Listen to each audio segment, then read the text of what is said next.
Hello, everyone, and welcome to another episode of the Modco podcast. Thank you so much for joining me. Today, I'm going to do things a little differently, and I'm going to do something that I don't normally do. This episode was actually not the next episode that I had planned, but as I was editing the episode that I did have planned, I was thinking to myself, and I was like, well, last week I told them what, why, and how to get organized, but I didn't really go into the how. And I was thinking to myself, well, that's not fair. If I'm supposed to be teaching about organization, then I need to give them some tips on how to get organized. I said, okay, I'm going to switch this up and I'm going to give them some tips on how to get organized. I did not plan this episode out. Always have a plan. I always write stuff out, plan it out ahead. But for this episode, I am just going to go with it and I'm going to wing it. And I feel good about it. Sit back and relax and let's see how this goes. Before we hop into the episode, I do just want to take a minute to share some exciting news with you.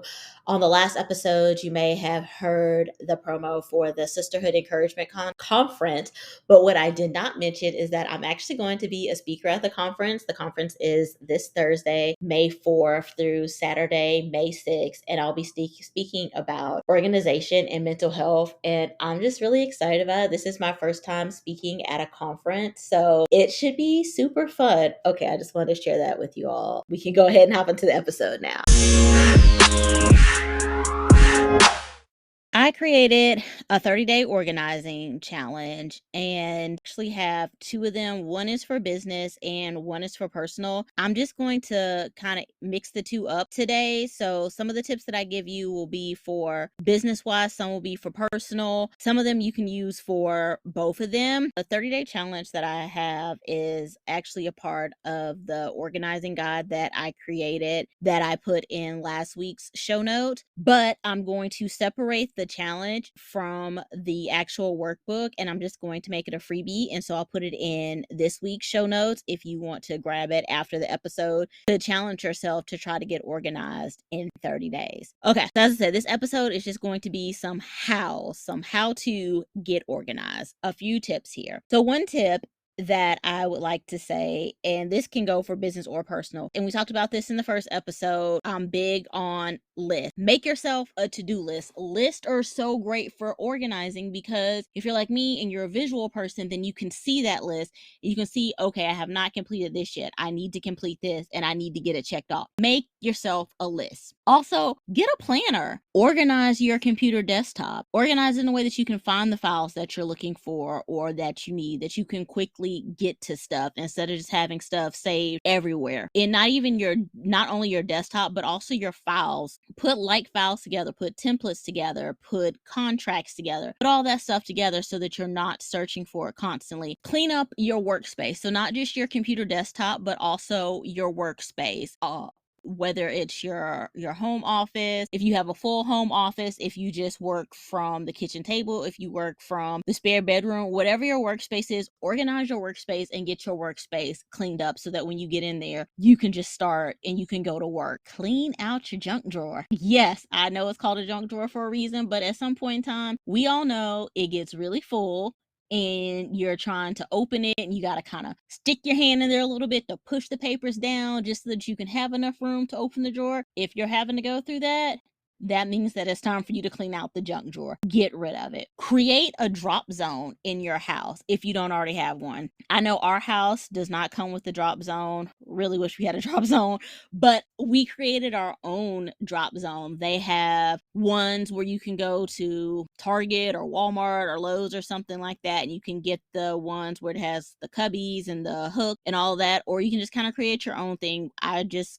got a coat hanger off of Amazon. That's where we put our purse and our jackets and everything when we come in. We also have a long table in our foyer. Well, it's not really a table, but I'm not quite sure what it is actually, but we have pictures on it.